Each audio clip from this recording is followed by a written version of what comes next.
आप सभी दर्शकों को बहुत बहुत नमस्कार। मेरा नाम है मुकेश माही।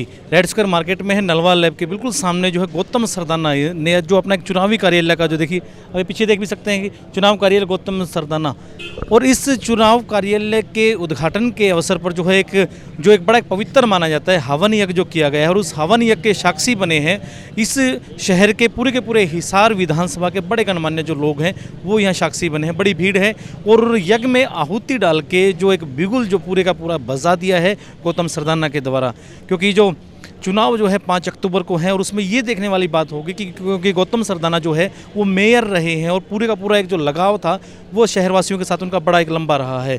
अब 5 अक्टूबर का दिन गौतम सरदाना के लिए कैसा रहने वाला है ये आने वाला वक्त बताएगा, लेकिन लोगों से पूछेंगे और गौतम सरदाना से पूछेंगे कि कितनी तैयारियां और कैसी एक रणनीति जो है वो भाजपा और कांग्रेस के उम्मीदवारों के प्रति लेके चल रहे हैं। वीडियो के अंत तक आप बने रहें। सबसे पहले तो आप सभी पत्रकार बंधुओं का और सभी छायाकार बंधुओं का और सभी जो हमारे हिसार शहर की समस्याएं और हिसार शहर को आगे बढ़ाने के लिए आप सब लोग जो कार्य करते रहते हैं, मैं आप सबका यहाँ आज कार्यालय में पधारने पर धन्यवाद करता हूँ। और हिसार शहर की जनता का जितना धन्यवाद करूँ कम है।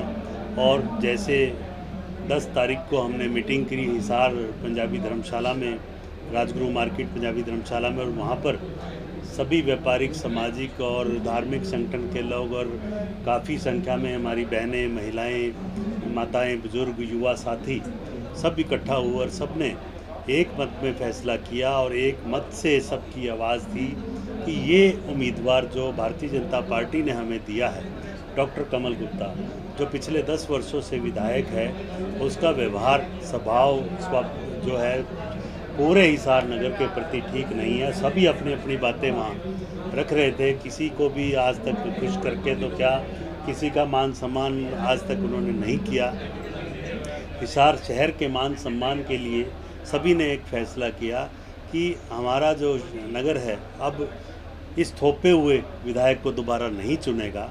इसलिए सभी ने फैसला किया हम अपने बीच में रहने वाला और हमारा अपना उम्मीदवार मैदान में उतारेंगे। और उन्होंने मुझे चुनाव लड़ने के लिए जो है एक आदेश किया हिसार की जनता ने, तो उसी के परिणाम स्वरूप 12 तारीख को सभी के सामने मैंने सभी को साथ लेकर सभी भारी संख्या में वहाँ पर सभी वर्गों से, सभी संगठनों से साथी आए। बड़ी से भारी संख्या में हमारी बहनें, महिलाएं, माताएं, बहनें सब वहाँ पहुँची, बुजुर्ग, युवा साथी सभी पहुँचे।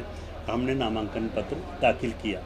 आज जो है चुनाव कार्यालय का उद्घाटन जो है, आज जो वर्तमान में जिसे हम शहीद मदन लाल ढींगड़ा मार्केट बोलते हैं और पहले इसका नाम रेड स्क्वायर मार्केट था, आज शहीद मदन लाल ढींगड़ा मार्केट में जो है 65 नंबर SCO में जो ये कार्यालय खोला गया है। मैं हिसार की जनता से यही अपील कर रहा हूँ कि पहले तो ये आपका कार्यालय है, चुनाव में जो भी आप अपनी जो है जिम्मेवारी काम करने में संभालना चाहें तो यहाँ पर आप सभी पहुँच सकते हैं। और हमें जो ये चुनाव लड़ना क्यों पड़ा, क्योंकि 5 साल आप सब ने मुझे मेयर के रूप में जो है कार्यकाल दिया हुआ था। मेयर की जो जिम्मेवारी 2018 में दिसंबर में आपने मुझे भारी मतों से जिता कर दी थी, तो उस जिम्मेवारी पर मैंने पूरा काम करने का प्रयास भी किया, चाहे वो नगर के पार्क हों। आप देखें कि 5 साल 6 साल पहले पार्कों की क्या स्थिति थी, आज सब लगभग जो है 185 पार्कों में मैंने समितियां बनवाई। पार्क समितियों के साथ मिलकर नगर निगम के साथ हमने सहयोग करके और पार्कों को डेवलप किया। और घर घर कूड़ा नहीं उठता था, घर घर कूड़ा उठवाने का काम भी हमने, गाड़ियां चलवाने का काम भी किया। नगर निगम के जो कार्य होते हैं, स्ट्रीट लाइट का कार्य है और सभी जगह हमने पूरे शहर को जगमग करने का काम भी किया। देखेंगे आप तिरंगा लाइटों से हमने इसे चमकाने का काम किया और सभी चौक चौराहे को काम जो है काम जो नगर निगम के काम थे हम जो कर सकते थे, क्योंकि काफ़ी काम। अब मैं आपको जो एक बेसहारा पशुओं का भी जो हमने इसके लिए गौ माता के स्थान सही मिले। हमने पहली बार पूरे देश में मानता हूँ कि हरियाणा में और हिसार में एक गौ भैन का निर्माण किया गया था 52 एकड़ ज़मीन पर, तो उस पर हमने जो है गौशाला बनाने का काम किया। और आज वहाँ सामाजिक संस्थाएं, गौ सेवा फाउंडेशन राजेंद्र गावड़ जी ने जो बनाई हुई है, और हम सब ने मिलकर वहाँ पर जो है सामाजिक संस्थाओं के साथ, शहर की जनता के साथ मिलकर वहाँ काम किया। लेकिन उस काम को हम पूर्ण रूप से इसलिए नहीं कर पाए क्योंकि पूरे प्रदेश में ये, पूरे देश में ही ये समस्या है, और पूरे देश में और पूरे एक हम हरियाणा प्रांत में तो इस पर हम जो है कानून बनवा सकते थे। हमने बड़ी बार आवाज़ भी उठाई, रेजोल्यूशन भी किए कि पूरे हरियाणा में ऐसा कानून पास किया जाए कि ऐसी गौशालाएं पूरे आसपास के गांवों में, शहरों में, निगमों में, नगर पालिकाओं में और नगर परिषद में सभी जगह बनाई जाए ताकि जो गौ माता को है सही स्थान मिल सके। इसके लिए हम बार बार आवाज़ भी उठाते रहे। लेकिन अब मैं आपको एक वायदा कर रहा हूँ कि ये काम विधानसभा में उठाने का है तो विधानसभा में आप मुझे पहुँचाओगे। जैसे हम कई कामों की अभी हिसार को ज़रूरत है, सीवरेज लाइन जो हमारे नगर निगम के अंडर नहीं थी, पूरे हिसार की सीवरेज लाइन बनाने के हमने प्रस्ताव पास किए। हमने बार बार प्रस्ताव पास किए अवैध कॉलोनियों को वैध किया जाए, लेकिन ये कार्य प्रदेश सरकार में जो हमारे विधायक से यहाँ से उनका उदासीन रवैया जो रहा कि ना तो कॉलोनियाँ अवैध करने में उन्होंने भूमिका निभाई प्रदेश सरकार की तरफ से, और ना ही उन्होंने जो है सीवरेज लाइन बनवाने का हमारा जो हमने बार बार जो आग्रह किया नो वो करवाए। तो ऐसे अनेक कार्य हैं। और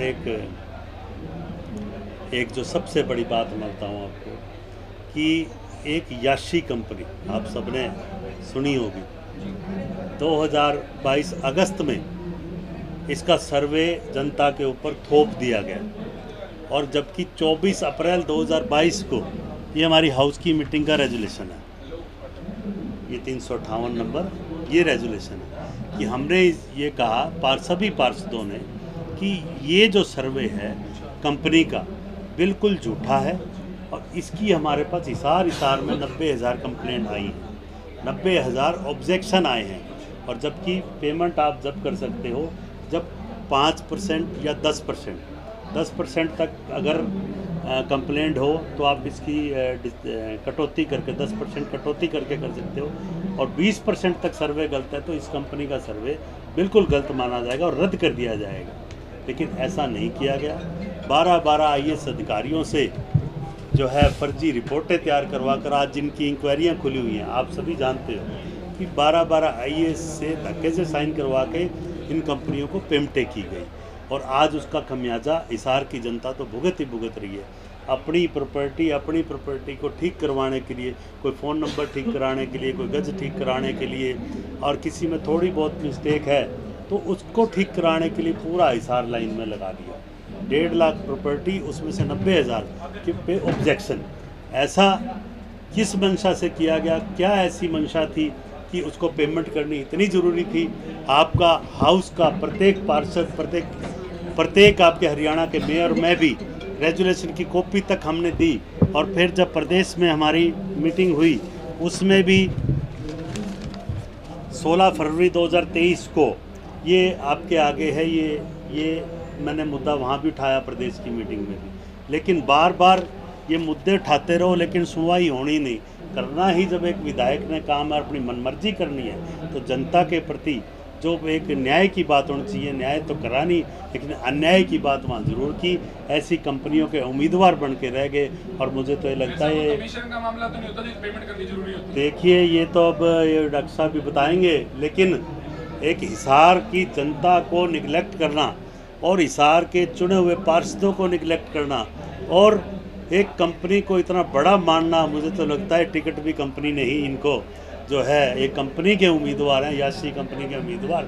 अब जनता ने तो इन्हें नकार दिया है बिल्कुल रोकर, और कंपनी वाले आकर जिताएंगे इनको। तो कंपनी और जनता का मुकाबला होगा, देखते हैं अब क्या फैसला होगा। देखिए ये सबसे बड़ा खुलासा है, ये अभी शुरुआत है। ये जो इनके कार्यकाल में ना तो किसी को मान सम्मान मिला, किसी को हमने, आप लोग भी गए होगे, आप लोग शहर की जनता से भी पूछते होगे, किसी को अगर चले भी गए तो ये इस समय क्यों आ गए, ये आने का टाइम है, ऐसे सवाल। गौतम जी, और कमल गुप्ता कहते हैं कि हम तो पूरी ओपन डिबेट के लिए तैयार हैं, क्या आप तैयार हैं? बिल्कुल, ये सबूतों के साथ तैयार हैं। आपको रेजोल्यूशन करके दिए गए, आपने जनता की सुनवाई क्यों नहीं की?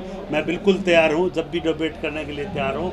मैं इसमें बिल्कुल, आप समय और स्थान निर्धारित कर लीजिए, मैं ज़रूर पहुँचूँगा। हिसार की जनता को क्या कहना चाहेंगे आप? मैं हिसार की जनता से यही अपील करूँगा कि हिसार की जनता जो है अब अपना उम्मीदवार चाहती है, और हिसार की जनता का मेरे प्रति जो प्रेम रहा है, 30 वर्ष आज मुझे राजनीति में हो गए। आज से लगभग 30 वर्ष पूर्व 94 में 94 में कॉलेज के समय में दीपक जैन जी मेरे साथी बैठे हैं।